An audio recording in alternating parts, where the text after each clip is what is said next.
Yeah, you never said a word, you didn't send me no letter. Don't think I could forget.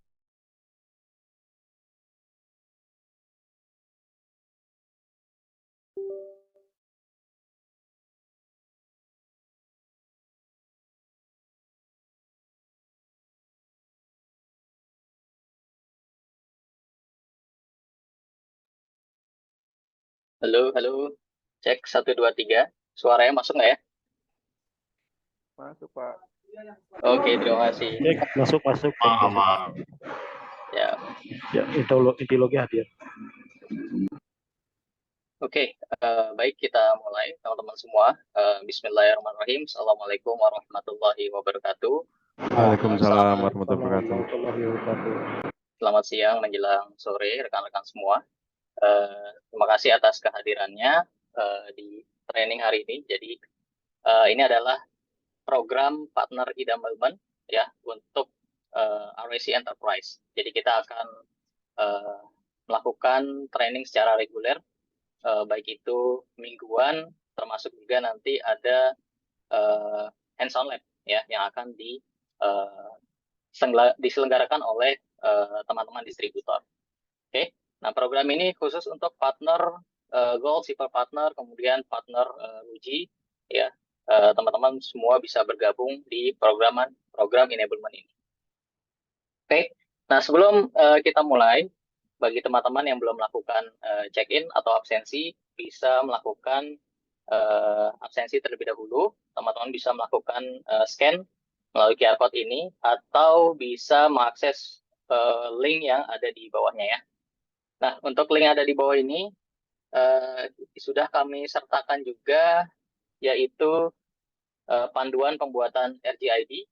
Kemudian nanti karena kita akan ada exam di bulan Mei dan juga di bulan Juni, maka teman-teman bagi yang belum melakukan registrasi bisa melakukan registrasi di link berikut ini. Oke. Kemudian materi RAC Enterprise. Nah, ini materinya cukup banyak, makanya kita bikin per sesi di setiap minggunya, dan nanti ada self learning-nya juga. Ya, teman-teman bisa download materinya di sini. Oke, semua sudah kami sediakan. Silakan teman-teman tinggal akses dan juga bisa download dan juga bisa registrasi. Oke, nah saya akan sedikit menjelaskan terkait program enablement di bulan April sampai Juni, jadi kita sebutnya kuartal kedua, di mana kita akan fokus di RAC Enterprise. Nah, untuk program enablement ini, kita akan split menjadi 3 tahap. Ya, yang pertama adalah RAC Enterprise Self Learning. Nah, ini teman-teman yang sudah registrasi di link sebelumnya, itu sudah kami assign untuk self learning-nya. Nah, nanti silakan dicek ya. Bagi teman-teman yang belum ada di akun e-learning-nya, silakan registrasi di link yang sebelumnya sudah saya sampaikan. Nah, di sini nanti teman-teman bisa mengecek ada 2 buah roadmap ya. Sebentar saya buka dulu yang e-learning sebelumnya. Nah, ini contohnya. Ya, nanti teman-teman bisa akses login terlebih dahulu, kemudian bisa akses ke roadmap. Nah, kemudian nanti ketika sudah di-assign, teman-teman bisa cek di sini ada RAC Enterprise Self Learning. Oke, bisa diakses. Nanti data-data ini akan kami update. Jadi saat sekarang ini masih routingnya switching, nanti ada lagi double LAN. Kemudian untuk setiap minggunya webinar ini akan kita update di sini. Oke, kita update di sini, kita email juga, dan juga nanti akan didistribusikan oleh teman-teman distributor kepada teman-teman semua yang sudah melakukan registrasi. Jadi banyak akses yang bisa teman-teman lakukan. Ya, nah untuk webinar ini kita akan bahas spesifik topik yang tidak mungkin ataupun tidak cukup waktunya kalau kita bahas untuk fundamentalnya. Jadi untuk fundamental nanti teman-teman bisa melakukan study self learning, ya, karena kebanyakan exam materinya dari fundamental. Ya, tapi kalau untuk practical, untuk yang best practice, nah kita akan deliver di webinar yang insya Allah setiap minggunya akan kita lakukan. Oke. Kemudian hands-on lab. Nanti ada arrangement hands-on lab dari teman-teman distributor. Dan untuk exam akan kita buat dua periode ataupun dua kesempatan ya. Yang pertama di first exam itu di minggu ketiga sampai ke-4 Mei. Kemudian untuk exam kedua, teman-teman yang belum sempat ikut exam di minggu pertama ataupun di batch pertama bisa register di batch kedua itu di bulan Juni ya, di minggu ketiga dan keempat. Examnya ini online dan requirement-nya adalah untuk mendapatkan sertifikat ini minimum skornya 60 poin, untuk soalnya 50 ya, single choice itu 35 dan 15 itu multiple choice. Oke.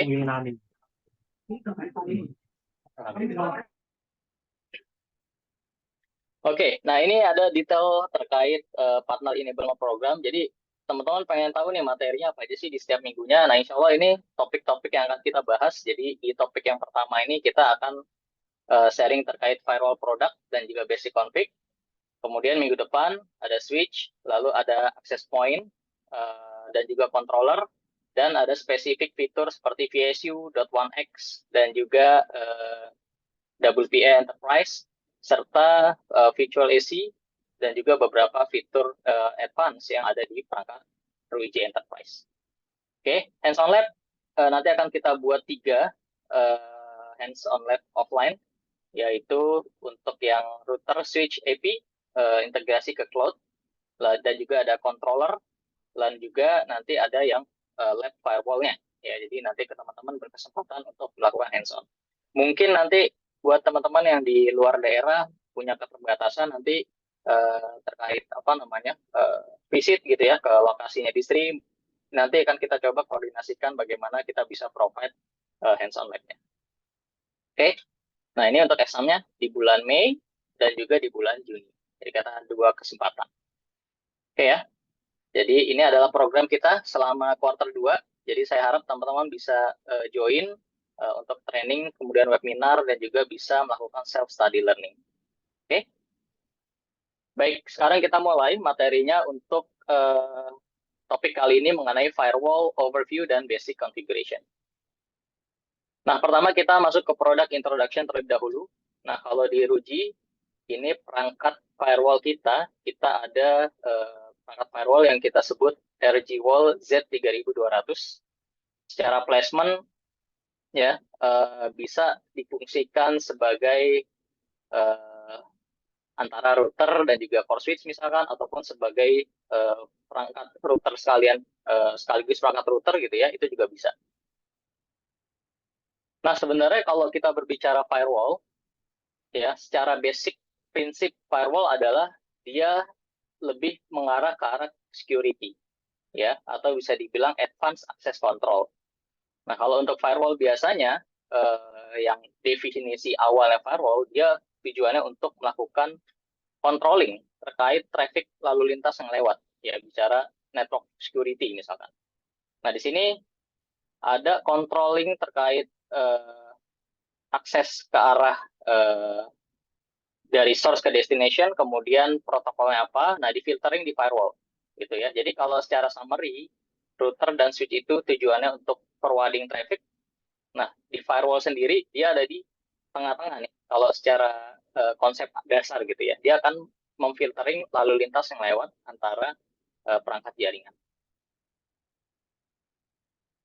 Nah, kemudian untuk generasi firewall, jadi kita bahas sedikit aja terkait perkembangan firewall.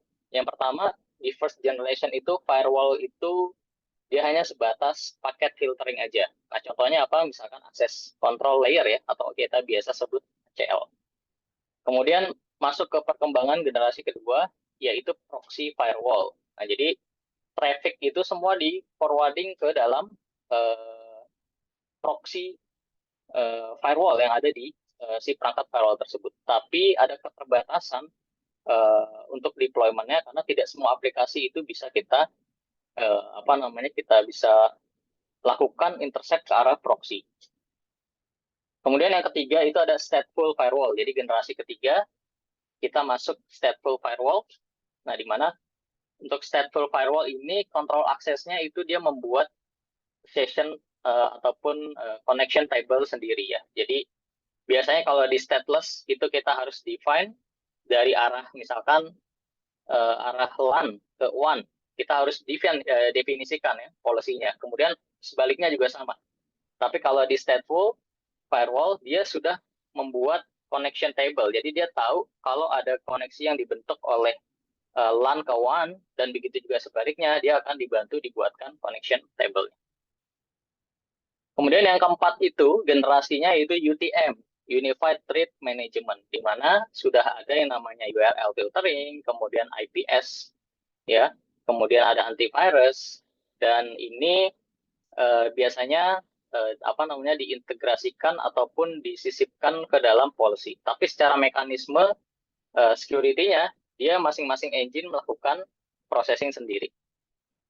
Nah, muncullah generasi kelima yang kita sebut NG Firewall atau Next Generation Firewall. Ini adalah re-arsitektur dari generasi keempat, di mana dia bisa memproses, mengoptimize concurrent prosesnya gitu ya, sehingga lebih efisien dan juga bisa melakukan deep packet inspection secara lebih baik.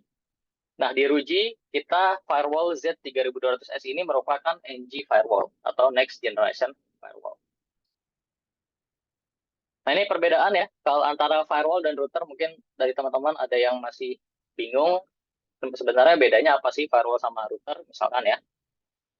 Secara fungsi, firewall dan router itu, router lebih strength ataupun lebih kuat di sisi routing protocol, memang khusus untuk handle routing protocol, bandwidth limit, dan sebagainya.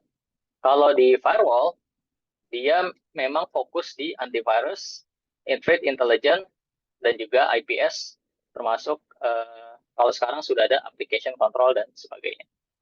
Tapi di next generation firewall, fungsi-fungsi routing yang paling common dipakai sudah di-include-kan. Jadi sudah termasuk fungsi routing di sananya kita bisa pakai. Jadi teman-teman nggak perlu penambahan router lagi kalau sebatas untuk internet dan sebagainya. Nah, untuk firewall sendiri, secara location atau placement, biasanya skenario seperti apa? Kalau di sini kita ada dua common location ya. Yang pertama, firewall itu kita set sebagai bridge mode. Nah, ini dia. Jadi antara perangkat core-nya ataupun perangkat akses switch ke arah router. Kemudian di tengahnya ada firewall, kita lakukan sniffing ya.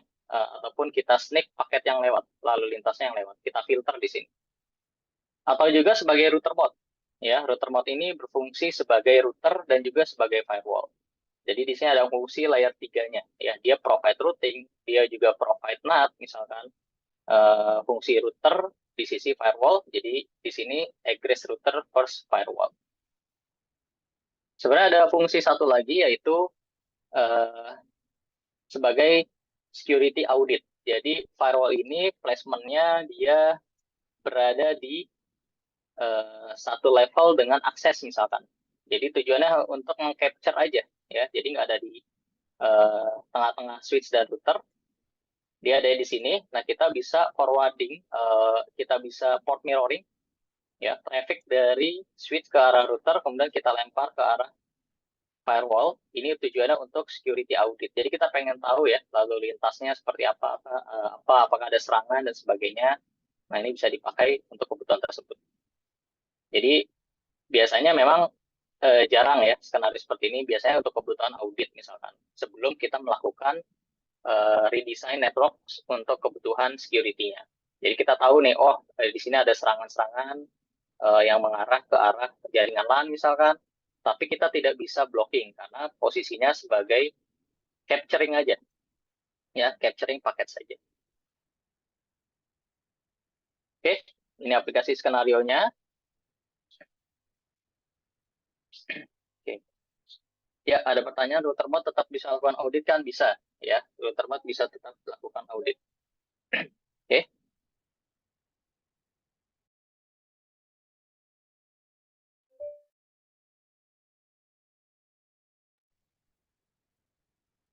Oke, untuk fungsi firewall, apa aja ya yang paling umum biasanya dipakai? Yang pertama, di next generation firewall itu biasanya ada yang namanya antivirus. Ya, jadi antivirus ini untuk identifikasi intercept jenis beberapa virus yang mungkin tersisipkan di file, lalu lintas file dan sebagainya, ya, untuk memprotek user dari serangan virus. Kemudian ada lagi intrusion prevention system, ya, ini untuk melakukan defense terkait serangan ataupun cyber attack, ya. Mungkin kalau dari luar teman-teman publish server gitu ya ke arah luar. Nah, di tengahnya kita protect pakai firewall.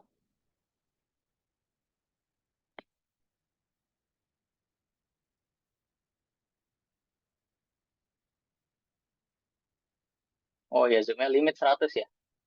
Oke, mohon maaf ya, nanti yang nggak bisa join saya kirim linknya ya, karena ini kayaknya memang kena limit nih.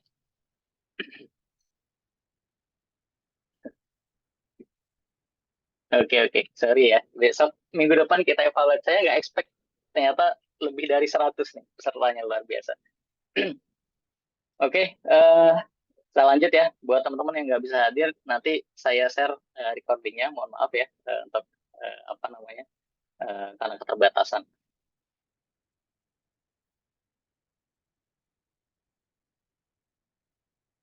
Oke, kemudian application management, ya, ini untuk kebutuhan aplikasi dan apa namanya kebutuhan application control, URL filtering, auditing dan sebagainya. Dan ada threat intelligence. Nah, threat intelligence ini buat mendetek, ya, buat mendeteksi kira-kira ada serangan ransomware nggak, kemudian ada Trojan, ROM, botnet dan sebagainya. Siap. Habis ini tayang ulang barcode kehadiran. Siap. Oke. Access control policy. Nah, ini common firewall function, access control policy. Yang pertama, ya. Jadi, biasanya firewall itu memang selain kita config routing, ada tambahan requirement untuk kita define policy ya, lalu lintasnya. Nah, di sini yang perlu kita define adalah security zone-nya, IP address, kemudian ada service-nya, application layer-nya, mau kita sisipkan apa. Nah, itu semua nanti detailnya akan saya tampilkan di apa namanya lab konfigurasinya. Oke, ini IPS. Nah, kalau IPS itu dia merupakan mekanisme untuk mendetek ya dan melakukan deep packet inspection terkait lalu lintas data yang lewat. Nah, jadi dia diekstrak nih. Kalau kita lihat di sini datanya mungkin ada yang mengandung semacam apa ya istilahnya ya code-code yang berfungsi untuk melakukan attack ya atau serangan. Oke, nah ini akan dicek nih sesuai dengan IPS signature database yang ada di firewall kita. Oke, kemudian antivirus dan juga threat intelligence.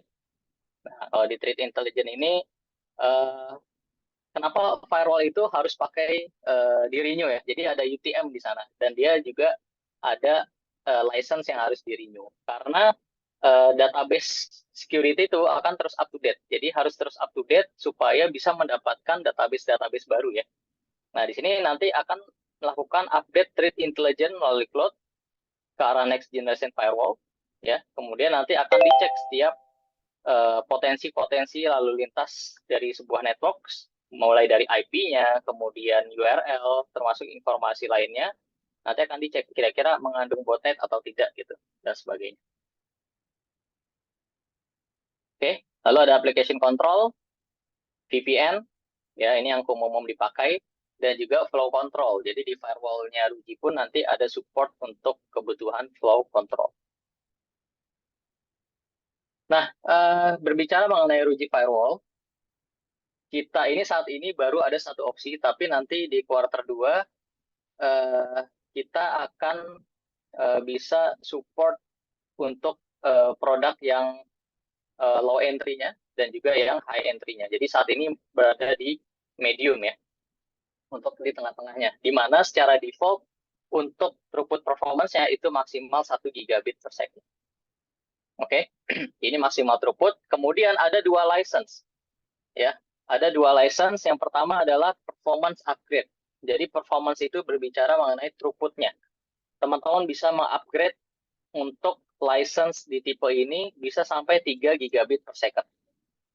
Oke, jadi ini license-nya per 1 giga ya. Jadi kalau misalkan maksimal mau sampai 3 giga berarti menambahkan 2 license 1 giga. Oke. Kemudian yang kedua adalah UTM license. Nah, ini Unified Trade Management-nya, di mana untuk license ini sifatnya yearly, ya, tahunan, dan ada opsi 4-in-1, di mana di sini sudah include antivirus, IPS, URL filtering, application control, dan juga 5-in-1 library license ya. Jadi di sini include Trade Intelligence. Oke. Nah, VPN sudah SSL VPN atau belum? Ya, ini sudah include SSL VPN ya. Jadi ada apa namanya? SSL VPN itu defaultnya 500 ya, bisa kita gunakan. Dan itu ada aplikasinya. Jadi nanti diinstal di sisi endpoint untuk kebutuhan akses SSL VPN. Kalau semua fungsi dipakai, throughput sisa berapa? Nah, sebenarnya ada metric table-nya ya. Ada metric table-nya, misalkan ada fungsi akses antivirus, kemudian URL filtering, kemudian ada IPS dan sebagainya, itu ada kombinasinya. Misalkan untuk yang 1 giga, ya, maksimal throughput-nya 1 giga. Nah, nanti kalau kombinasi antara 3 fungsi tersebut, itu berapa, nanti tabelnya saya akan tampilkan ya, untuk detailnya. Nah, secara fisik tampilannya seperti apa untuk firewall RUJI? Jadi untuk yang tipe ini kita bisa lihat ada 7 electrical port ya, ini 1 gig. Kemudian ada 2 fiber optik ya untuk kebutuhan SIP ataupun optik. Kemudian ada port management. Nah, ini kalau untuk konfigurasi nanti kita bisa melakukan initial setup awal di port management. Kemudian di rear panel-nya, ya, rear panel-nya ini dia ada tambahan slot hard disk-nya. Nah, kalau kita lihat di sini, untuk slot hard disk di sini, teman-teman bisa menggunakan hard disk apa namanya yang di-provide oleh RUJI. Dan ini terpisah ya, jadi kalau ada kebutuhan untuk log audit, silakan ditambahkan additional hard disk di sini. Oke, jadi ini ada power button-nya, kemudian di sini ada power port-nya, lalu ada slot hard disk-nya. Oke, 1 giga ini gabungan semua throughput atau dipisah? Ya, jadi secara overall 1 giga ini untuk traffic throughput yang kalau dipakai untuk antivirus dan IPS dan sebagainya itu 1 giga. Tapi kalau nggak pakai kebutuhan UTM-nya, itu bisa di atas 1 giga. Ya. Jadi kalau include UTM-nya, by default itu bisa 1 giga. Tapi nanti ada kombinasi ya, kalau misalkan pakai application control dan antivirus saja. Nah, itu secara lab testnya berapa? Ya, itu ada. Throughput di sini definisinya apa? Jadi throughput ini seberapa besar paket yang bisa lewat per second-nya, ya. Karena kan bicara router atau firewall itu dia mau proses lalu lintas data. Ya, jadi dalam 1 second ini seberapa besar nih paket yang bisa diproses ketika nanti sudah kita sisipkan engine antivirus, kemudian IPS dan sebagainya, maka di situ ada keterbatasan performance. Nah, di sini kita bisa berpatokan terhadap throughput. Oke. Nah, kemudian untuk OS-nya kita pakai namanya NTOS ya. Kemudian di sini ada beberapa fitur-fitur yang kita highlight. Nanti detailnya teman-teman sebenarnya bisa merefer ke datasheet ya. Dan kalau bicara apakah support HA ya, jadi untuk di latest firmware kita sudah support high availability ya. Jadi 2 firewall kita combine untuk kebutuhan HA. SSL VPN support ya, kemudian IPS, IPv6, traffic control, aggregate port dan sebagainya. Oke, kemudian untuk license. Nah, additional itemnya apa aja? Pertama itu ada function authorization. Ini sifatnya permanen, misal SSL VPN defaultnya misalkan 500, tapi teman-teman mau di atas itu, maka ada perlu penambahan license untuk functional license-nya. Oke, di mana kita bisa menambahkan, dan ini sifatnya permanen, jadi nggak perlu penambahan lisensi, renewal lisensi lagi. Kemudian ada performance authorization, ini sifatnya permanen, ya, dan ini bisa sampai 3 giga, ya, untuk forwarding rate-nya sampai 10 giga. Terus yang sifatnya time-based authorization itu UTM, ya, UTM license-nya, dan ini sifatnya yearly. Oke. Nah, ini ordering information-nya. Jadi kalau untuk hardware-nya itu Z3200S seperti ini. Jadi ini physical device-nya. Kemudian ini adalah license untuk upgrade performance-nya. Jadi per license itu 1 giga. Ya, jadi sudah include 1 giga misalkan beli di awal, ini sudah include 1 gig throughput. Kita mau upgrade ke maksimal 3 giga, berarti kita perlu menambahkan 2 license throughput. Ya.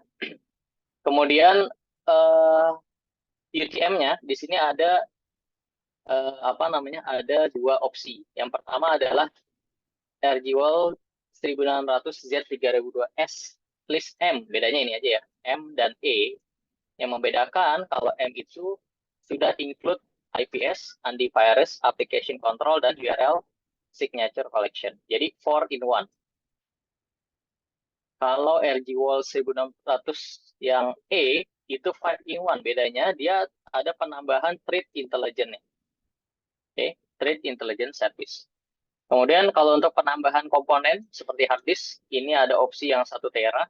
Jadi nanti ordering information-nya menggunakan NSEC HDD 1T gitu ya. Dan kalau ini kombinasi untuk hardware plus license. Jadi kalau untuk ordering di awal misalkan nanti teman-teman ada kebutuhan plus yang include license. Nah, ini mau pakai yang 4 in 1 atau yang 5 in 1 ya. Ini 4 in 1, ini yang 5 in 1.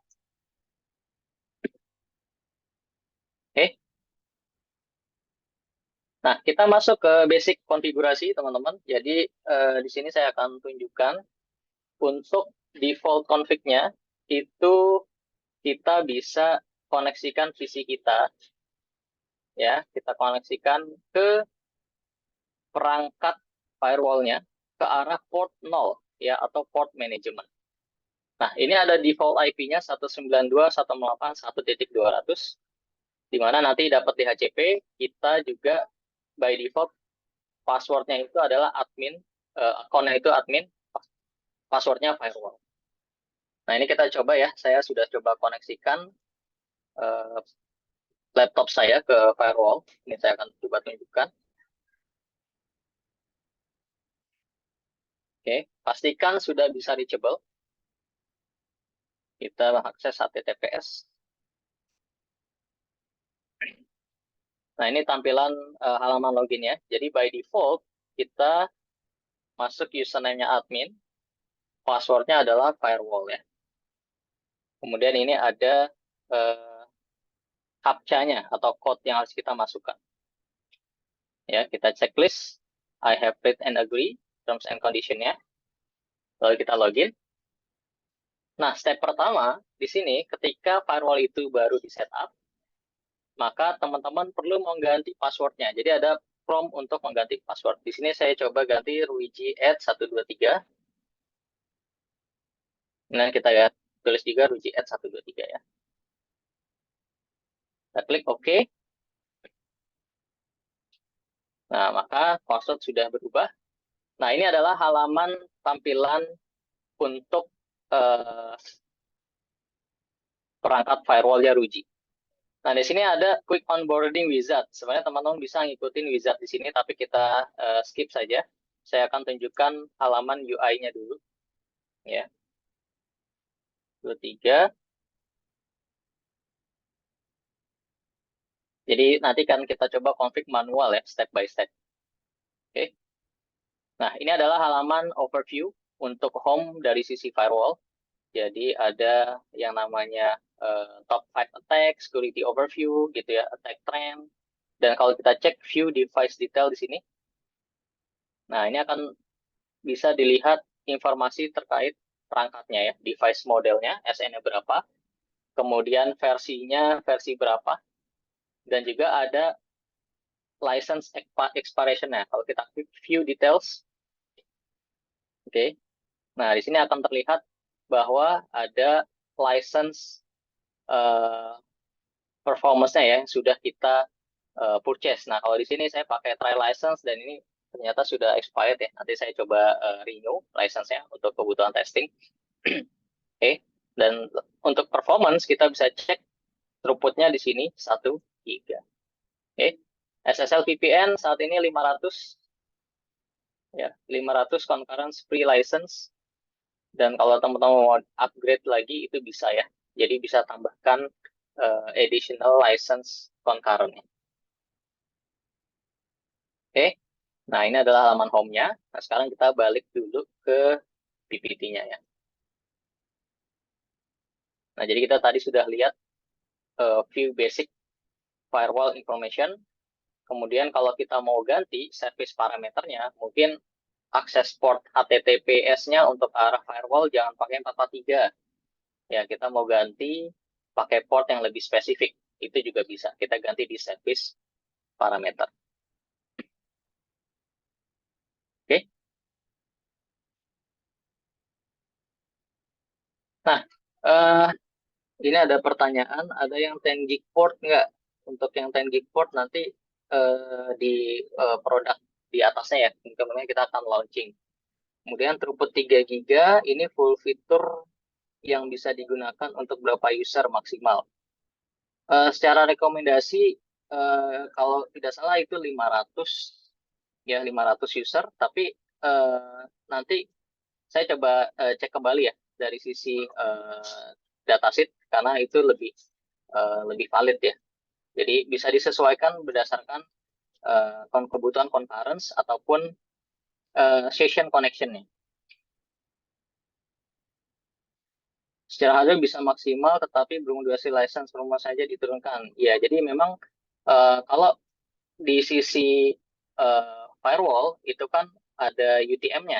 Nah, UTM-nya ini yang secara performance di limit gitu ya. Kalau misalkan kita mau upgrade di atas 1 giga misalkan untuk throughput performance-nya, kita perlu upgrade lagi ya untuk license-nya. Jadi ini untuk kebutuhan license throughput di sisi UTM ya.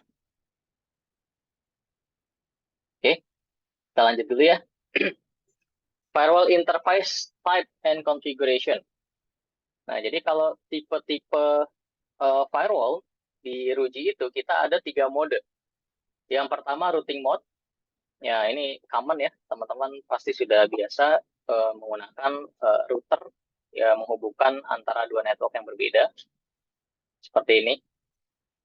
Kemudian ada lagi yang namanya ini kita coba skip dulu. Ya, ada lagi yang namanya transparent mode. Ya, transparent mode ini dia sebagai bridge saja. Dan di sini ada 2 interface yang kita hubungkan.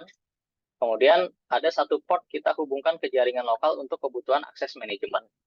Ya, jadi tujuannya untuk dikonfig dan sebagainya. Kalau untuk filtering traffic, ya kita bisa lakukan melalui 2 interface yang kita define di sini. Oke.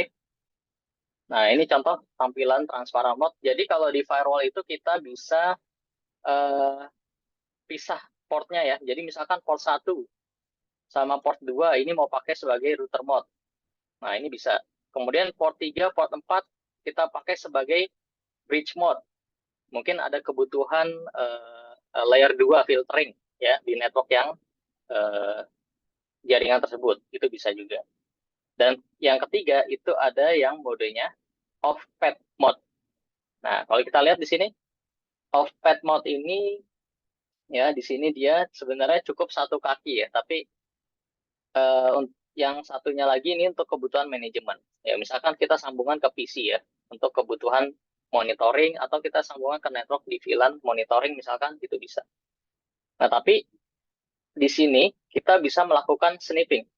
Ya, switch-nya kita lakukan mirroring port. Misalkan saya mau capture nih lalu lintas yang di sini nih. Ya, saya mau capture lalu lintas di sini, saya juga mau capture lalu lintas di sini misalkan. Nah, kita bisa membuat port mirroring. Jadi kita set sebagai source-nya di sini. Ya, lalu kita set port ke arah firewall sebagai destination-nya. Nah, di sisi firewall kita melakukan config yaitu menggunakan off-path mode. Nah, contoh di sini port 8 kita set sebagai off-path mode. Ya, dia tujuannya untuk capturing aja ya. Capturing paket saja. Oke, nah ini saya coba tunjukkan untuk setting interface-nya. Tadi kan kita sudah bahas terkait konfigurasi ataupun explanation fungsi dari si masing-masing port yang bisa kita pakai. Nah, untuk step awal, teman-teman bisa masuk ke networks di sini. Kemudian kalau kita cek di sini ada physical interface, ada sub interface, ada bridge interface, ada aggregate interface, dan juga tunnel interface. Nah, kalau physical interface berarti kita bisa set konfigurasi perangkat tersebut untuk physical interface-nya. Mau kita set sebagai routing mode, transparent mode, atau off-path mode. Nah, contoh di sini di G01 kita mau rubah sebagai routing mode. Ya, jadi kita klik edit di sini.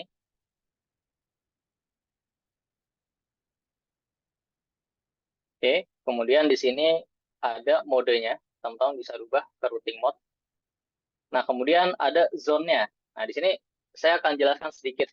Di firewall itu ada yang namanya zone. Ya, jadi apa fungsi zone?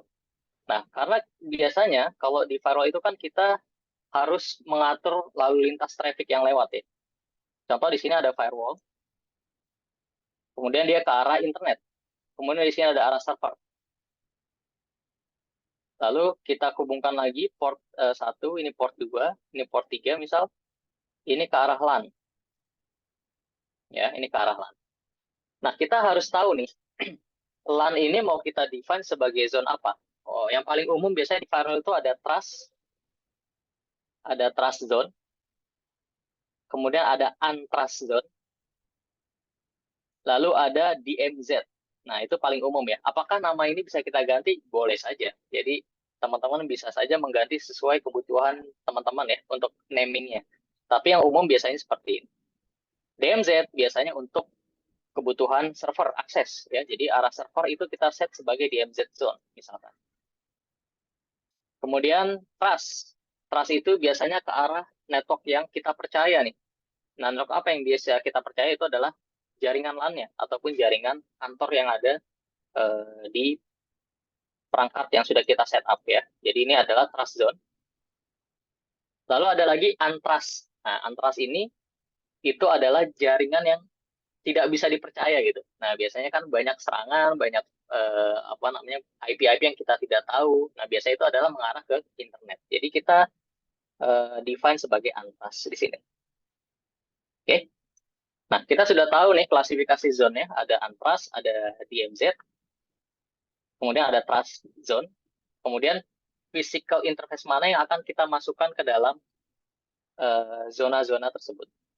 Oke, contoh di sini di port 1 saya mau set sebagai LAN access. Jadi ini ke arah core switch misalkan, local networks.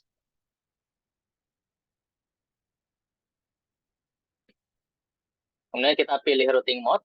Nah, lalu di sini ada zone-nya. Ada trust, untrust, DMZ, monitor. Teman-teman bisa nambahin juga ya. Misalkan mau bikin apa? Zone misalkan server finance misalkan. Bisa juga seperti itu. Oke, kita coba yang common saja, yang umum saja. Jadi ini saya set sebagai trust. Kemudian interface tipenya apa? Nah, kita pilih LAN. Ya.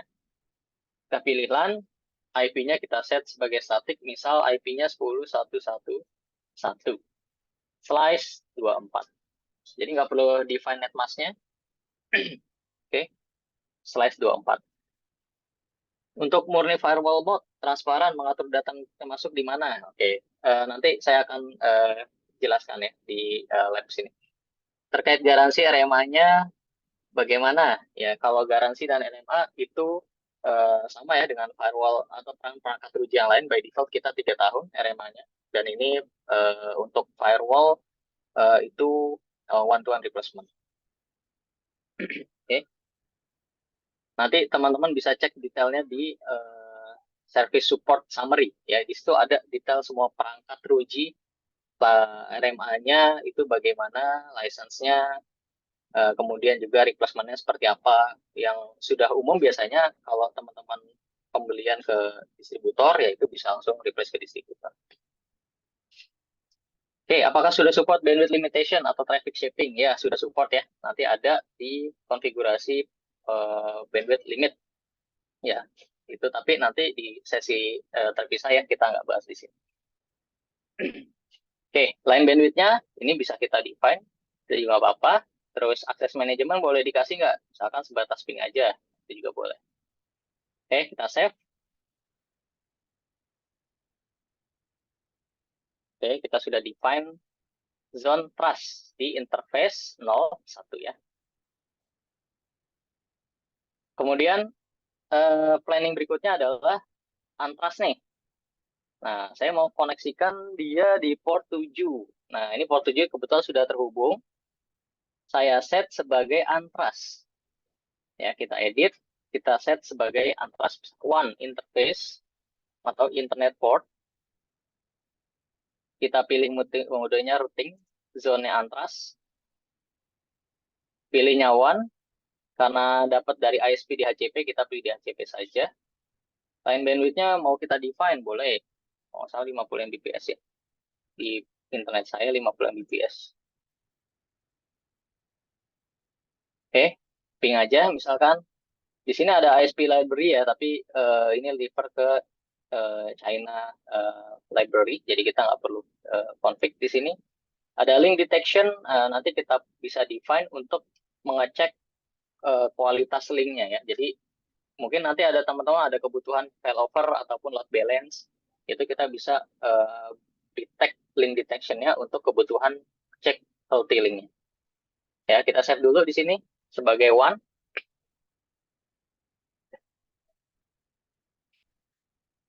Nah, ini sudah selesai, kita save. Nah, kalau teman-teman mau bikin DMZ juga boleh ya. Jadi di port 02 kita buat DMZ. DMZ role. Kalau dual ISP apakah perlu dual firewall? Nggak usah ya, teman-teman tinggal define aja portnya.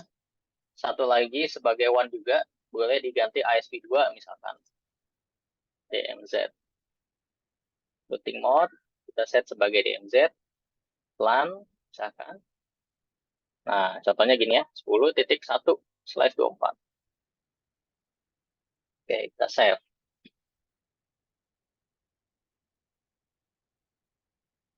Jadi setup awal itu ya kita setup networknya dulu nih. Kita harus tahu portnya koneksinya kemana, kebutuhannya kemana, untuk kebutuhan si perangkatnya gitu ya. Port 1 ke arah trust, ke arah core, berarti kita define dulu. Kemudian port 2 ke DMZ, kita define IP-nya. Port 7 ke arah internet, nah, kita set untrust port di sini. Oke. Nah, setelah di config networknya, apalagi biasanya? Kita biasanya mengkonfig sebuah routing. Ya. Jadi sini ada opsi routing. Nah, di sini ada yang namanya static routing. Kalau ISP-nya itu kasih di HCP, kita nggak perlu define lagi. Biasanya dia nanti ada routing default yang sudah kebentuk. Contohnya di sini, 00/0, next hop-nya sudah dapat, karena dapat di HCP ya, dari arah routernya. Kita bisa lihat di static route sini sudah kebentuk. Oke. Kalau untuk load balance di mana nanti bisa teman-teman buat load balance di sini ya, egress load balancing. Oke. Kemudian ada fitur intelligent routing, ini untuk routing berdasarkan aplikasi ya. Jadi kita bisa route traffic, tapi nanti kita bahas di sesi terpisah. Jadi kita hari ini bahas yang basic-basicnya dulu. Oke, nah ini routing sudah bisa kita buat, sudah selesai kita bentuk. Nah, kemudian dari sisi klien nih, nah daripada dia isi IP satu-satu, kita harus setting di HCP. Nah, di HCP ada di sini ya. di network, kemudian di HCP server. Nah, kita enable terlebih dahulu by default tadi ya, untuk port management itu sudah ada IP di HCP-nya. Kita bisa tambahkan untuk kebutuhan LAN 01 ya. Jadi IP range-nya tadi 10.1.1.10 sampai 21.100 misalkan. Subnet mask-nya S24, gateway-nya ke arah interface gateway-nya ya. DNS, kita bisa ganti DNS-nya. Oke. Kemudian list time bisa kita adjust sesuai kebutuhan. Oke, kita tinggal save. Nah, jadi memang kita perlu config di HCP lagi ya, settingan di HCP untuk di masing-masing interface-nya. Nah, sampai sini apakah sudah selesai? Belum ya. Jadi, setelah ini ada, kalau bisa akses internet, maka kita perlu yang namanya config NAT. Nah, NAT itu di mana config-nya? Teman-teman bisa config di policy. Kemudian di sini ada namanya NAT policy ya. Kita klik NAT policy, kemudian kita config NAT. Oke. Kita config NAT, kita bisa buat NAT-nya. Kita add di sini. Terus ada pilihan ada source NAT, destination NAT, atau twice NAT. Yang paling common kita pakai source NAT untuk akses dari dalam keluar. Kemudian basic infonya misalkan di sini NAT internet LAN. Oke. Source zone-nya. Nah, jadi lebih detail ya. Kalau di firewall itu kita harus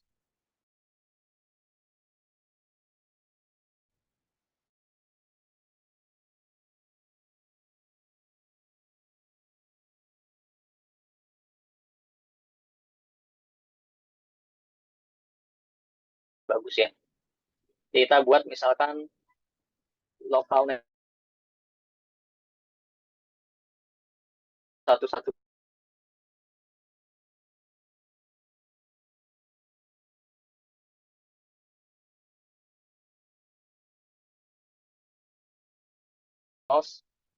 /24. Kita confirm. Kemudian destinasinya kemana? Nah, jadi tadi source-nya, sumbernya dari mana, dibuangnya kemana NAT-nya? Kalau ke internet berarti ke Antrust. Ya, di mana sudah ada G0/7 sebagai member Antrust Zone. Destination address, kita set any, jadi bisa ke semua IP. Service-nya, nah, mau apa aja nih? Yang umum kita set any aja dulu ya. Nah, kemudian paket alternate-nya. Nah, teman-teman mau di mapping-nya seperti apa nih untuk NAT-nya? Ada address pool. Kalau teman-teman ada IP pool public yang sudah kita define dari ISP, mungkin IP pool-nya dapat 2 IP lebih, ataupun 3 IP, atau 4 IP, kita bisa pakai address pool, atau bisa designated specific IP juga boleh, atau based on outbound interface. Kalau di perangkat router biasanya overload ya, not overload. Nah, kita pakai yang simple aja, outbound interface address. Oke, kita klik save. Nah, jadi ketika kita sudah define NAT di sini, maka kalau kita lihat ya, di sini yang hanya support ataupun yang di-provide role NAT-nya adalah source-nya adalah local network saja. Jadi network seperti 192, 181.0 itu nggak bakal diproses NAT-nya, karena yang di-define policy-nya adalah NAT untuk local area network saja. Oke, sampai sini sudah selesai? Belum. Ya, jadi ada tambahan step yaitu security policy. Tapi nanti akan kita bahas konfigurasinya. Saya akan coba jelaskan sedikit terkait fitur-fitur di sisi security policy. Nah, tadi ada pertanyaan, kalau di NAT bagaimana? Di bridge itu bagaimana mekanisme filteringnya ataupun transparan. Nah, contoh di sini ya. Di GE03, GE04, ini kan transparan semua nih. Nah, saya mau bikin transparan untuk kebutuhan, misalkan di sini skenarionya firewall, kemudian di sini LAN-nya di port 3, kemudian router, di sini router di port 4 ya. Dan ini layer 2 ya, berarti dia point to point nih sebenarnya. Nah, kita taruh firewall di tengah-tengah, kita hubungkan antara port 3 dan port 4. Nah, di sini ada contohnya, misalkan port 3 kita klik edit. Oke. Nah, kita pilih apa? Transparent mode. Kemudian ada bridge interface-nya, jadi kita perlu men-select ya, mau pakai bridge interface berapa. By default kita sudah buat bridge interface 0. Kalau teman-teman mau bikin lagi bridge interface-nya, silakan buat juga di sini ya, tinggal menambahkan. Oke. Nah, di sini kita lihat ada zone. Nah, tetap ya, jadi di masing-masing interface itu kita define zone-nya. Nah, kalau di G03 tadi ke arah LAN, maka kita buat trust zone. Oke. Kemudian interface type-nya adalah LAN, jadi ke arah LAN. Kemudian kita save.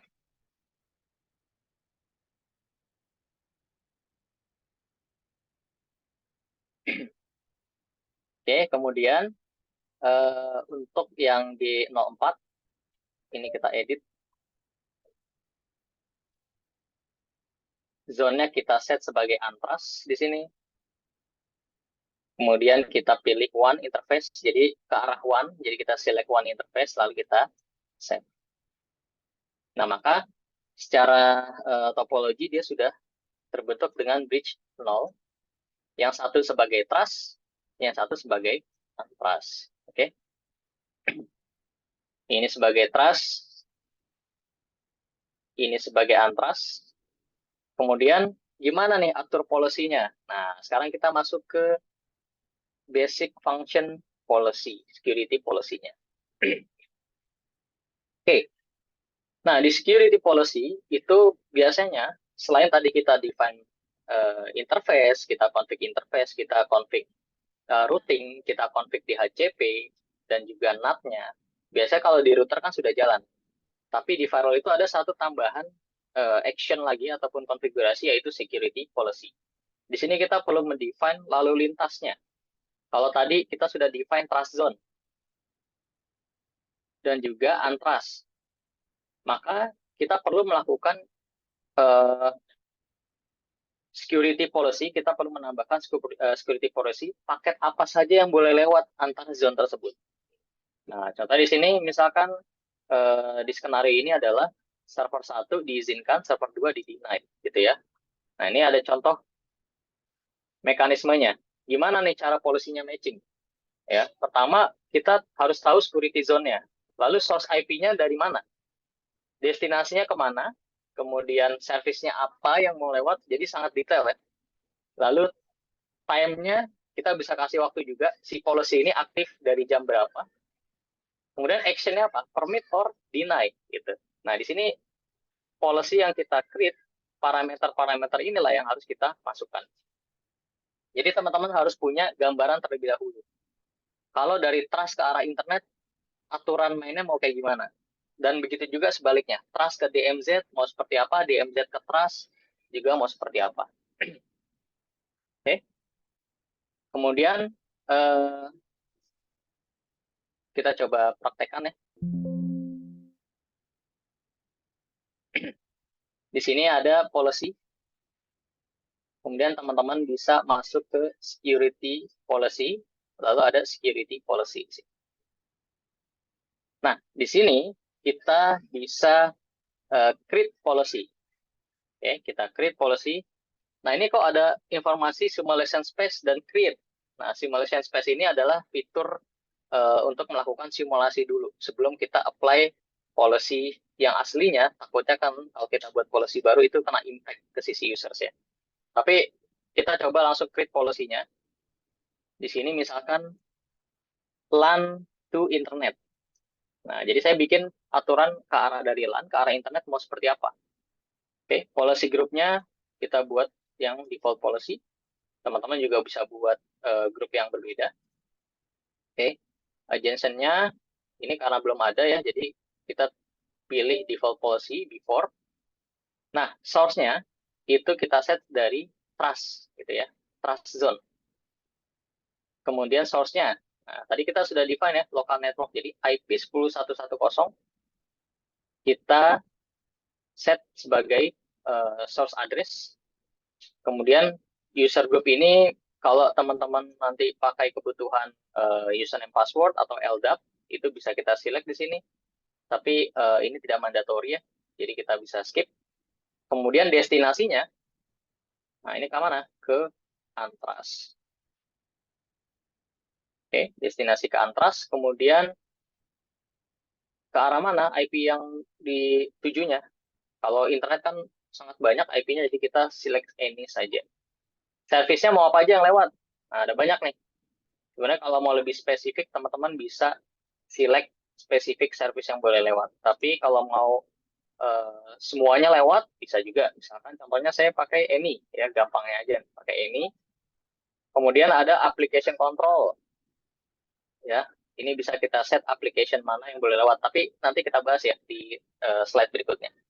Oke, actionnya apa? Permit or deny. Jadi di firewall itu dua tipe itu aja actionnya, permit, deny. Oke, time range-nya ini atau kita bisa tambahkan time range yang kita mau custom. Ya, contohnya di sini misalkan start-nya kapan, end time-nya kapan, dan policy itu akan berlaku berdasarkan time range tersebut. Oke, kita klik save. Nah, maka policy sudah kita buat di sini. Jadi, kalau di policy firewall itu ada yang namanya default policy. Nah, default policy ini memang sudah tercreate di mana policy-nya itu untuk mendeny semua traffic. Jadi, jangan heran nanti teman-teman kalau belum bikin policy-nya, kenapa saya udah bikin NAT, saya udah bikin IP-nya, udah bisa ping nih antar interface di segmen yang sama. Tapi nggak bisa lewat. Nah, karena policy-nya belum kebentuk. Dia masih kena default policy. Oke, dia masih kena default policy, di mana default policy itu by default adalah action-nya denied. Ya, action-nya denied, kita juga bisa cek hit traffic-nya. Ya, kita bisa cek hit traffic-nya di sini. Oke, nah ini adalah basic function untuk firewall. Nanti saya akan jelaskan fitur high value fitur yang kita punya dengan firewall yang lain ya. Artinya kita ada fitur-fitur yang memudahkan teman-teman untuk mengkonfigurasi firewallnya Ruji.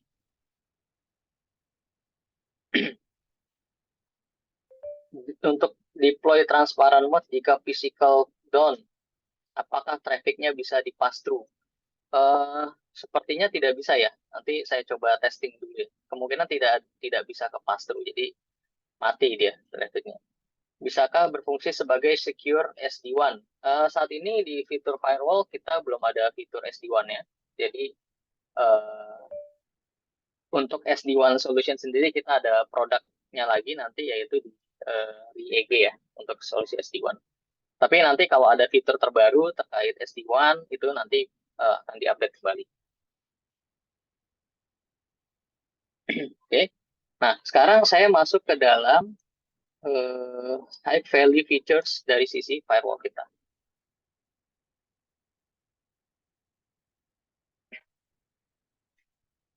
Oke. Nah, biasanya kalau challenge pembacaan rute NAT policy-nya di mana? Dari bawah ke atas ya, dari paling atas ke bawah ya. Jadi policy yang paling utama ke bawah NAT rule-nya. Begitu juga dengan policy-nya. Oke. Biasanya kalau kita config firewall itu kan agak rumit ya. Jadi kita harus tahu nih, mulai dari structure network-nya, service apa aja yang harus kita allow, service apa aja yang harus kita blocking misalkan. Dan itu biasanya challenge dari seorang network engineer untuk melakukan deployment konfigurasi firewall, ya, terutama untuk dari sisi security-nya. Kemudian difficult untuk config security policy ya tadi ya, karena kita nggak tahu nih sebenarnya traffic mana yang harus diizinkan lewat, traffic mana yang boleh kita lewatkan, atau mungkin port-port mana yang common terbuka, ternyata di server tersebut portnya itu terbuka dan jadi celah gitu. Tapi kita tidak aware terkait port tersebut. Nah, biasanya itu agak sulit ya untuk kita identifikasi. Nah, di sini di Ruji kita ada beberapa fitur ya. Yang pertama tadi ada Quick Start Wizard. Jadi kita bisa mengkonfig policy menggunakan wizard. Kemudian ada Intelligent Policy Manager. kita bisa melakukan simulasi terkait policy yang mau kita buat. Jadi kalau teman-teman bikin policy, kan biasanya langsung mengimpact ke dalam network tersebut ya.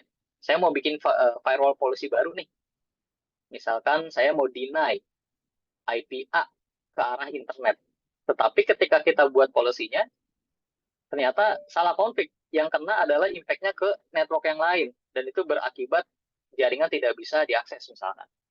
Nah, kita ada Intelligent Policy Manager. Teman-teman bisa melakukan simulasi policy sebelum kita pindahkan policy-nya ke dalam real policy di sisi firewall. Kemudian Easy Cloud Operation and Maintenance. Jadi, firewall ini kita bisa config menggunakan web management, kita juga bisa manage menggunakan Ruby Cloud. Ya, jadi nanti di fitur cloud pun teman-teman bisa define policy, bisa cek firewall, license dan sebagainya melalui Ruby Cloud. Ya, dan ini sudah terintegrated dengan perangkat Ruby yang lain. Oke, kalau untuk Quick Start Wizard, teman-teman bisa klik onboarding seperti ini. Kemudian nanti tinggal ikutin guidance-nya aja. Ini sama step by step ketika kita config yang tadi ya, ada setting interface-nya, kemudian setting zone-nya, lalu setting policy-nya, dan juga root dan sebagainya. Oke. Kemudian ada lagi yang namanya Intelligent Policy Manager. Nah, di Intelligent Policy Manager ini, kita menyediakan beberapa fitur. Yang pertama adalah port scanning.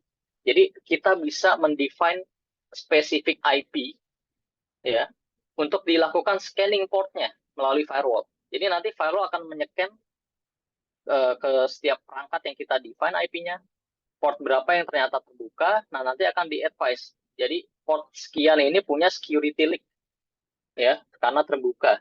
Nah, ini ada advice, silakan dibuat policy-nya, di-config sesuai dengan kebutuhan, apakah mau di-deny atau di-allow. Kemudian ada traffic learning. Ya, ada traffic learning. Traffic learning ini tujuannya untuk mengecek lalu lintas traffic ya dari zone antar zone. Kemudian nanti akan dicek kira-kira ada traffic yang berpotensi leak ya ataupun berpotensi untuk terkait security ataupun kelemahan dari sisi security. Nah, ini kira-kira mau dibuat nggak policy-nya? Jadi nanti misalkan ada destinasi ke arah server. Nah, harusnya port 80 nggak di-open misalkan. Tapi ini ada yang akses nih port 80. Ternyata policy-nya masih lewat. Nah, ini action-nya mau diapain nih? Apakah mau kita izinkan atau mau kita blocking? Ya. Kemudian ada simulasinya. Jadi teman-teman jangan khawatir ini akan berimpact ke production. Kita simulasikan dulu kira-kira ke hit nggak nih? Policy-nya kalau kita buat, kalau sudah benar sesuai, baru kita pindahkan ke dalam real policy. Oke. Lalu ada life cycle management, kita bisa cek perubahan policy dari policy yang pertama kita buat, kemudian kalau kita ada rubah policy-nya, teman-teman bisa ngecek di life cycle management, dan juga policy optimization analysis. Ya, jadi nanti ada untuk analisisnya, kira-kira policy-nya ini sudah optimize belum? Sudah optimal atau belum? Oke. Nah, ini port scanning, contohnya kita bisa masuk ke policy, kemudian kita klik port scan. Saya coba pindahkan dulu ya. Di sini port 1.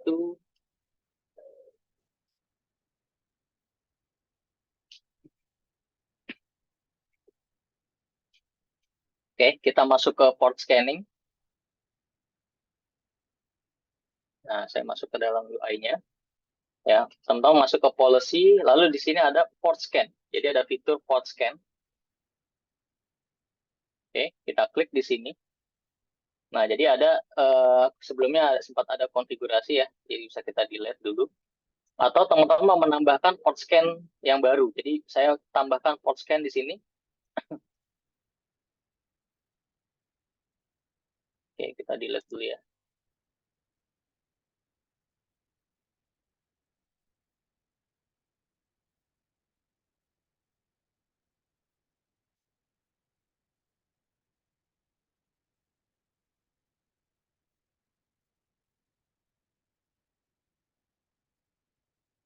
Oke.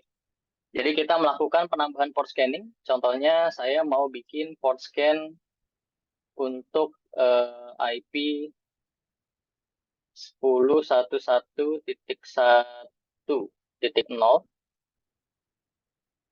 255.255.255.0. Apakah ada versi VM-nya? Waduh, saat ini sebenarnya ada, tapi versi China ya. Jadi UI-nya China. Kalau teman-teman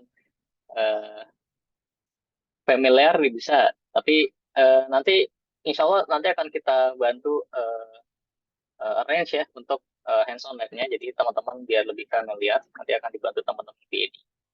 Oke. Nah, kita coba scan di sini. Saya mau scan nih IP segmen LAN atau DMZ. Kita coba scan. Terus yang mau di-scan apa? Semua portnya atau mau kita custom. Nah, itu juga bisa ya. Kita save and scan now.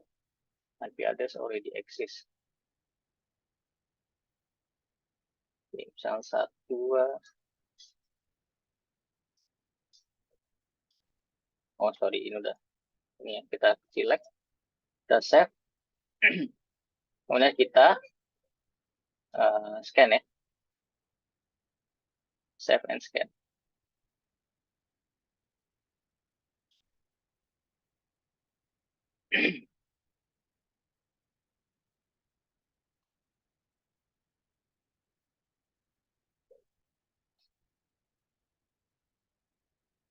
Oke, nah ini proses scanning ya. Jadi kita bisa tinggalkan ya, artinya biarkan dia berjalan melakukan scanning. Nanti kalau akan kedetek port-port mana saja yang berpotensi well-known port ya. Jadi ada ketahuan nih port IP sekian, portnya yang kebuka port 80, 20, 22 misalkan.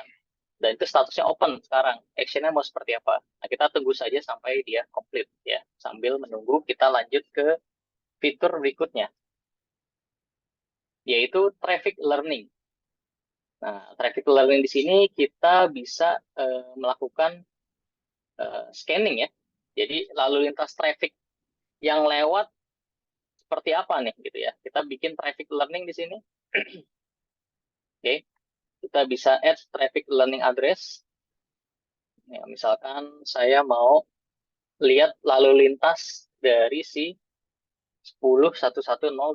Kita add. Oke. Kita save dan enable. Oke. Nah, ini kita tunggu ya sampai proses traffic learning-nya selesai. Nanti akan kelihatan di sini. Oh, dari IP tersebut dia akses ke destinasinya ke IP sekian. Ini well-known port. Operation mau gimana? Mau kita blocking, mau kita tambahkan policy blocking atau tidak? Nah, itu bisa kita tambahkan di sini. Oke. Nah, yang menarik lagi adalah policy sandboxing. Jadi ini untuk kebutuhan simulasi policy. Tadi kita sudah buat security policy kan di sini ya, LAN to internet. Oke. Di sini secara source-nya satu segmen IP sudah kita buat.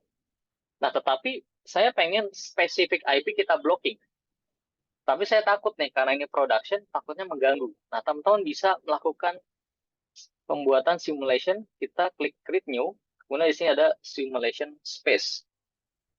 Ya, kita bisa klik simulation space, kemudian kita add di sini. Nah, di sini adalah simulation space ya, jadi kita add. Nah, contoh ya, contoh misalkan saya cek dulu, kira-kira sudah ada dapat di HCP belum? Dari perangkat yang barusan saya hubungkan. Kita cek di networks, di HCP, address management. Nah, ini sudah dapat ya, 10 sama 11. Nah, saya mau blocking 10 nih, misalkan. Oke, kita blocking. Nah, saya bikin simulation space-nya dulu. Kita create policy, security policy. Kemudian kita create simulation space. Oke, kita create di sini. Oke, block 10, 1, 1, 10. Policy grupnya default, dia sebelum LAN to internet. Jadi polisinya paling atas ya. Karena spesifik itu kita taruh paling atas. Before or after, kita tulisnya before. Security-nya dari trust ke arah. Nah, ini kan belum ada nih IP-nya, kita define dulu ya. 10, 1, 1, 10. 10, 1, 1. 10. Jadi ini adalah namingnya, ini adalah IP address-nya, ya, field parameternya. Kita confirm, kita select di sini, oke. Kemudian destination-nya kita pilih untrust, destination zone, destination IP-nya kita klik any, service-nya any, oke. Kemudian action-nya kita denied, ya, kita pilih denied action-nya, lalu kita klik save. Nah, di sini kalau kita buat policy, apakah akan berimpact ke jaringan existing? Dia tidak akan berimpact karena di real policy, teman-teman, itu cuma ada policy yang ini. Ya, ini adalah policy yang berjalan sekarang. Tapi kalau di simulation space kita sudah define dua policy seperti ini. Nah, kita perlu menjalankan start simulation untuk menduplikat paket yang lewat dari firewall. Jadi nanti akan diduplikasi paketnya, ya, ke arah simulation box dan juga ke arah real time si policy tersebut. Nah, kita start simulation. Di sini ada opsinya mau 1 hari, 1 jam, 6 jam, sampai maksimal 7 hari. Nah, kita klik yang 1 jam, kita klik start simulation. Nah, ketika proses simulasi, kita tidak bisa menambahkan policy. Ya, jadi kita harus stop dulu simulasinya. Jadi nggak bisa kita menambahkan policy di sisi di sisi real security policy atau juga di simulation space. Kita tidak bisa menambahkan. Kita harus men-stop dulu. Ya, kita tunggu beberapa menit, kira-kira apakah ada traffic yang lewat, nanti akan kita coba komparasi, gitu ya. Nah, jadi ini salah satu fitur yang bisa teman-teman pakai untuk memastikan sebelum policy itu kita apply ke real policy, teman-teman simulasikan terlebih dahulu di sisi simulation box-nya. Gitu ya. Kita simulasikan terlebih dahulu di simulation box. Nah, ini contohnya, traffic terminal actual, kita mau nambahin, ya ternyata impact ya, salah config. Tapi kalau pakai simulation box, ya kita duplicate dulu, kita masukkan ke dalam simulation box dulu, baru nanti di forward ke actual policy, ya, dan ini masih tetap aman, jadi masih bisa akses ke service yang memang saat ini memang kita open, gitu ya. Nah, nanti ada komparasinya. Contoh di sini simulation result. Tadi di 1.1 kita bikin actualnya low, ya. Kemudian di simulationnya kita bikin reject. Ke-hit nggak? Ternyata ke-hit ya, 123 hit. Artinya sudah sesuai nih. Tadinya saya pengen reject IP ini nih. Nah, kemudian untuk 1.2 tadinya reject, terus saya allow di simulation resultnya. Dan ini ke-hit juga. Nah, kalau sudah sesuai, berarti kita tinggal pindahkan saja. Ya, kita pindahkan saja policy. Nah, kemudian ada policy life cycle management. Nah, policy life cycle management ini tujuannya untuk mengecek ada perubahan policy nggak nih? Siapa yang ngerubah, terus apa yang dirubah? Nah, kadang kan policy kan terlalu kompleks ya, terlalu banyak yang kita lakukan. Nah, teman-teman bisa cek di sini, policy life cycle management. Contoh di sini ada pembuatan LAN to Ethernet. Nah, di sini posisinya create. Ya, kalau kita klik view details, ya, before-nya memang karena tidak ada, jadi ya tidak create di sini, tidak tercapture. Tapi kalau nanti ada perubahan, nanti kita bisa cek apa yang berubah. Ya.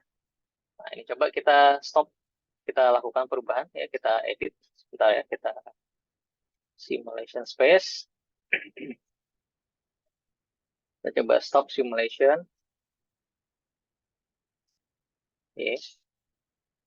Kira-kira ada nggak yang ke-hit? Contohnya ya. View details.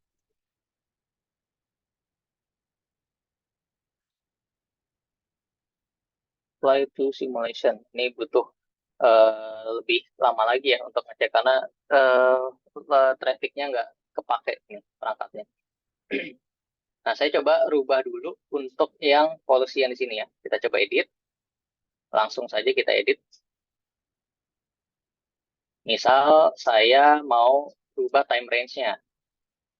Nah, misalkan jam kerja. Jam kerja sini sampai jam 22 misalkan.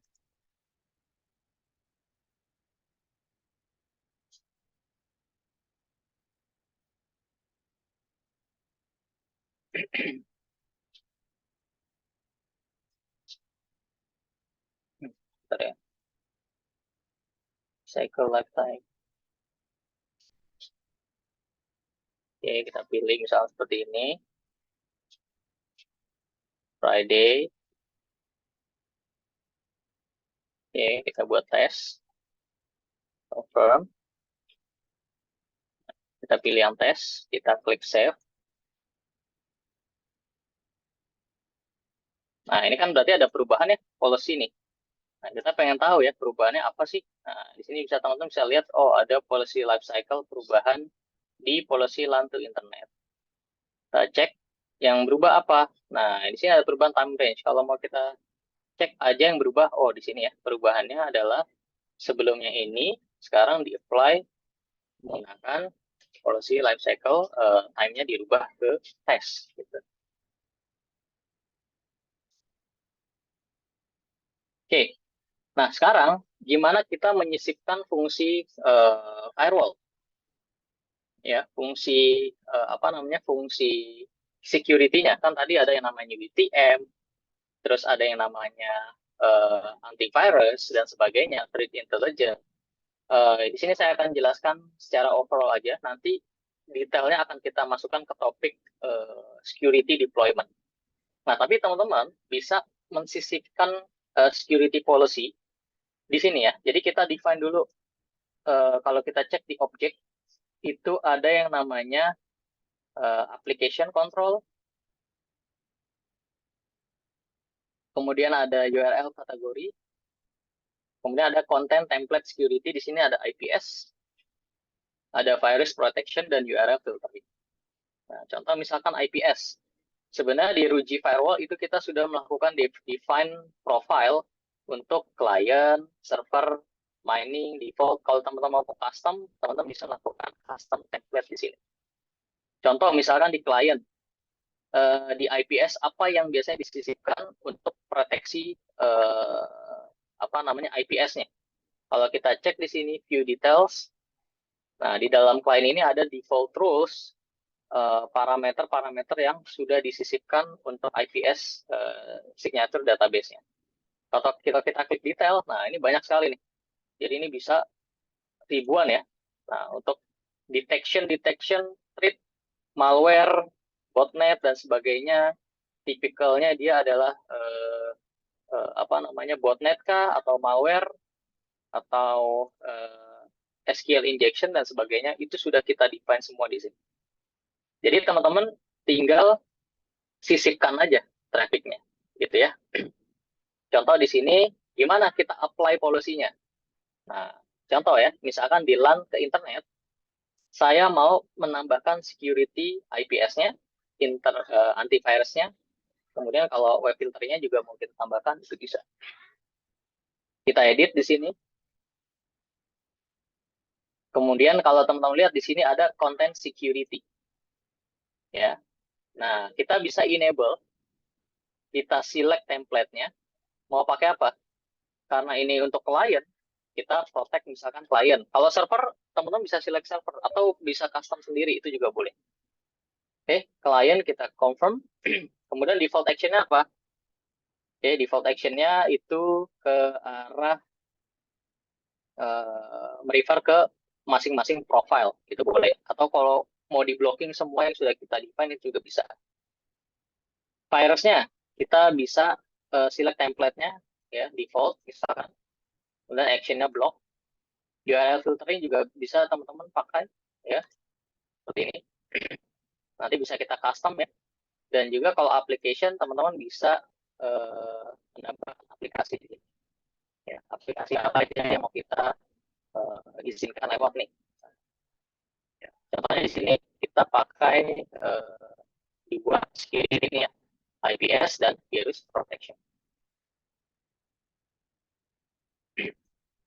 Nah, jadi kalau sudah kita apply policy-nya ini ada di sini ya. Ya, di sini untuk antivirus, kemudian yang ini untuk antivirus, yang ini untuk IPS-nya. Nanti gimana cara kita mengecek ada serangan nggak gitu ya?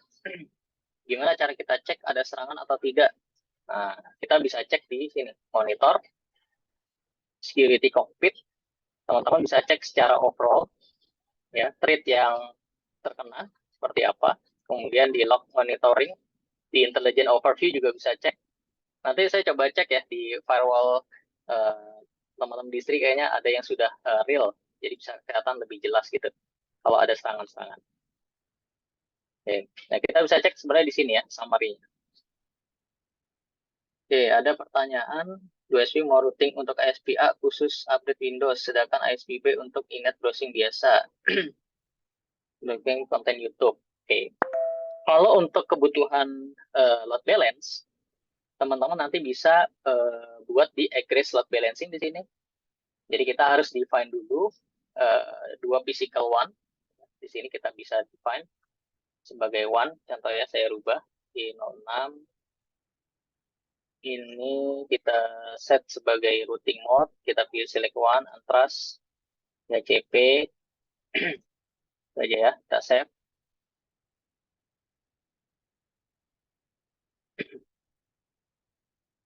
Kemudian di egress load balance ini kan nanti sudah ada nih. Ya, kita bisa config load balance mode-nya ya. Kita bisa pilih source IP base atau bandwidth base. Jadi dua opsi ini ya yang bisa kita select. Oke, nah ini statusnya sudah load balance ya, untuk konfigurasi load balance-nya seperti ini. Kita bisa cek juga session info-nya nanti di sini. Nah, tapi untuk kebutuhan update routing table, teman-teman harus menambahkan link detection ya. Jadi kita bikin link detection di sini untuk mengecek healthy-nya, link healthy-nya. Oke. 0, IP-nya 888, 72. Ini sebenarnya nggak usah ya, karena dapat DHCP ya, jadi kita tinggal define seperti ini aja. Nah, kemudian kita tambahkan lagi nih, misalkan sama ya. Nah, IP-nya 888. Nama interface bisa diganti nggak? Kita bisa ganti namanya, kita tambahin deskripsi ya. Kita ganti deskripsinya di sini. Description aja yang kita ganti. Nah, teman-teman bisa ganti deskripsi di sini ya. Atau interface name-nya nggak bisa kita ganti. Cuma kita bisa ganti deskripsinya 12 misalkan. Nah, 12, kita save. Oke. Nah, tadi gimana caranya steering untuk ISP-A untuk Windows Update, ISP-B untuk browsing biasa. Nah, di sini kita lihat ada namanya intelligent routing. Nah, intelligent routing di sini teman-teman bisa melakukan customized routing berdasarkan aplikasi. Contoh, kalau kita create, ya misalkan Windows Update, kita bikin policy, karena belum ada polisinya, kita buat default, security zone-nya, source-nya kemana? Pas, source IP-nya misalkan dari IP ini, destinasinya ke ini. Service-nya, ini ya. Application-nya, apa nih? Windows Update, ada nggak ya? Windows.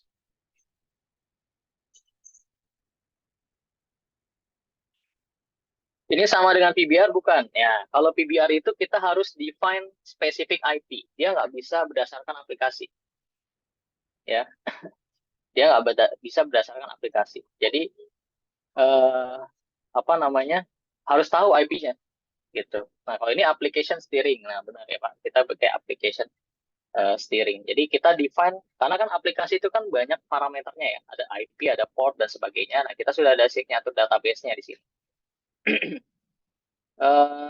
Windows Update ya. Saya coba cek ya. Apakah up to date atau tidak.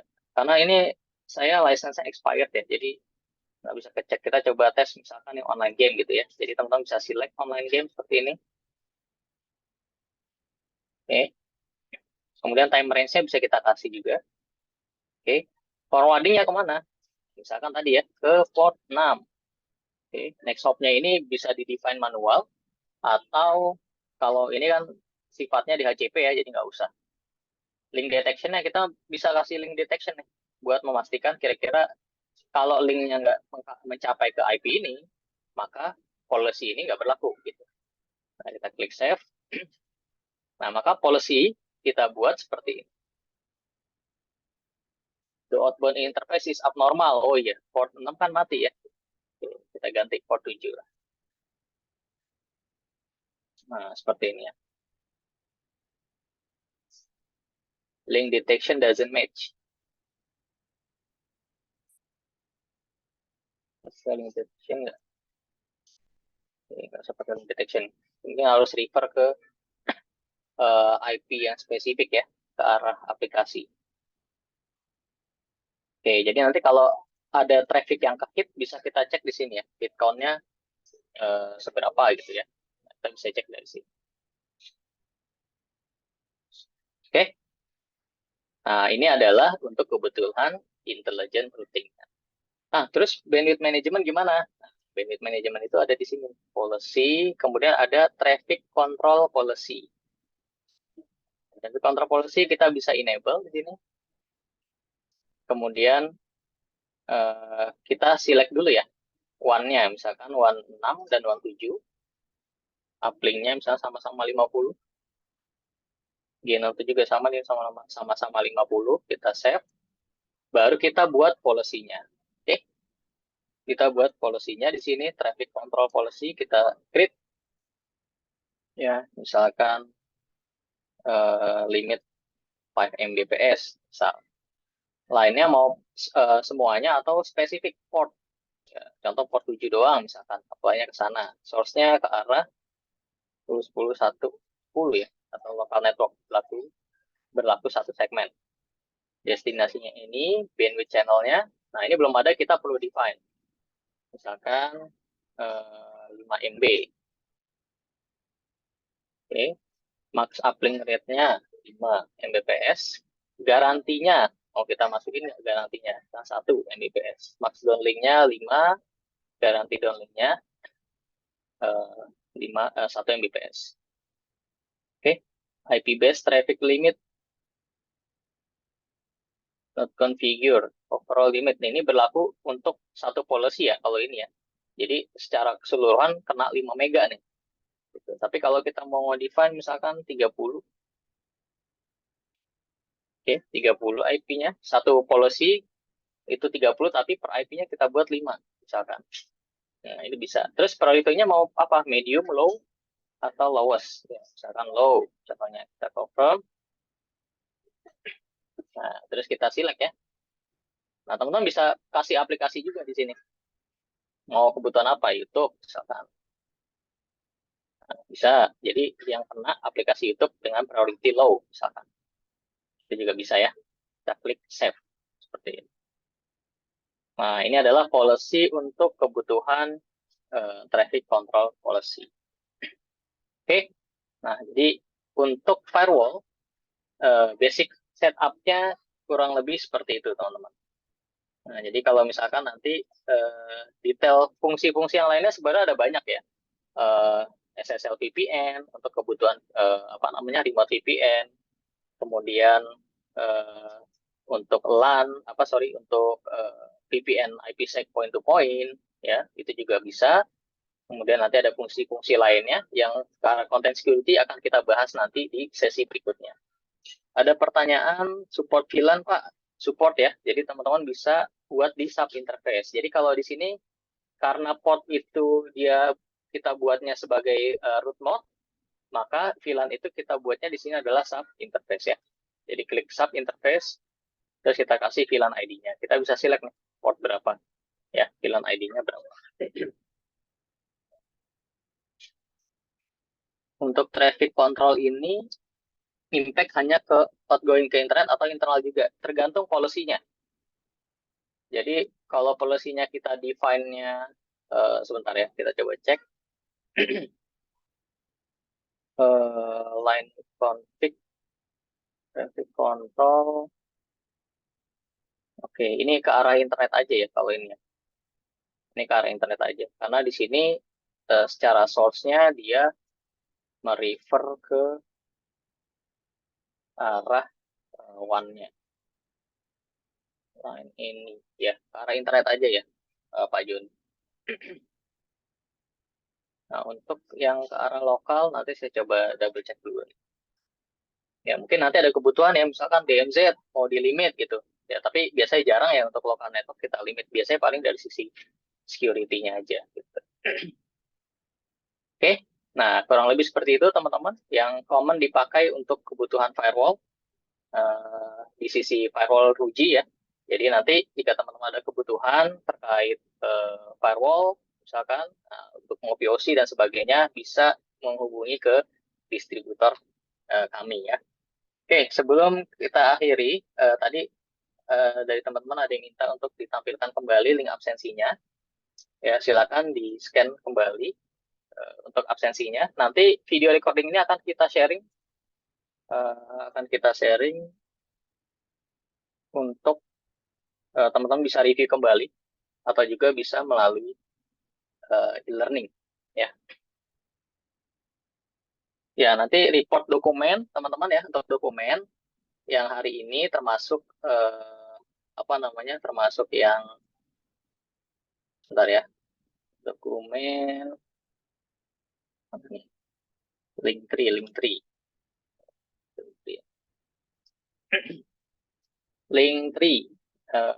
Luigi partner. Nah, ini. Nah, teman-teman nanti download materi RSC Enterprise bisa di sini. Saya akan update juga dokumen yang hari ini saya present itu di link yang terbaru ya, nanti ada termasuk video recording. Nah, buat video recording nanti teman-teman yang belum bisa join bisa cek di sini ya video recordingnya. Kita bisa cek dari sini. Saya akan upload. Nah, biasanya absen ada Wheel of Fortune nih ya. Nanti Wheel of Fortune-nya kita buat untuk yang best RSI Enterprise ya, dengan skor tertinggi. Nah, Oke, kalau yang ini masih terlalu gampang. Jadi nanti teman-teman untuk yang best fortune-nya atau undiannya itu berdasarkan effort ya, bukan berdasarkan keberuntungan. Oke, jadi tolong dibantu absen. Materinya, linknya kita share di sini ya. Nah, silakan teman-teman absen ya, bisa melakukan absen di sini untuk topik firewall. Nanti video recording saya akan update juga di sini. Oke, ada pertanyaan teman-teman semua? Sebelum saya akhiri, jadi ini sudah kurang lebih lewat sekitar 7 menit ya. Mohon maaf, agak lewat sedikit nih. Baik, kalau tidak ada lagi, mungkin saya cukupkan training hari ini. Kebiasaan baik harus dilanjutkan ya. Ya, jadi ya kita lanjutkan lagi nanti insya Allah minggu depan kita akan sharing lagi informasi terkait detail training apa. Teman-teman yang belum dapat roadmap ya, yang belum dapat roadmap mana ya, yang ini ya.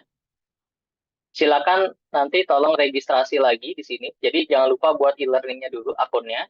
Registrasi saya akan assign ya roadmapnya. Ya. Di sini untuk preparation, buat exam preparation ya. Jadi kalau nanti ujian itu materi kebanyakan dari fundamental sebenarnya. Dan nanti saya akan update juga topik webinarnya. Ya. Jadi ini yang lebih best practicalnya.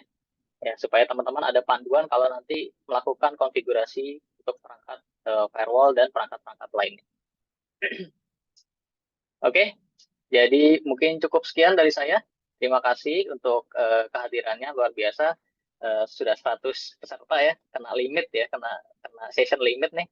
Insya Allah nanti di sesi berikutnya saya akan increase lagi untuk partisipasinya teman-teman. Jadi hari ini kita cukupkan. Kurang lebihnya mohon maaf kalau ada salah-salah kata ya. Nanti video recordingnya akan kita sharing ya. Dan teman-teman tolong dibantu di-share juga ke teman yang lainnya ya, yang belum berkesempatan ikut training hari ini. Oke, jadi saya cukupkan. Terima kasih.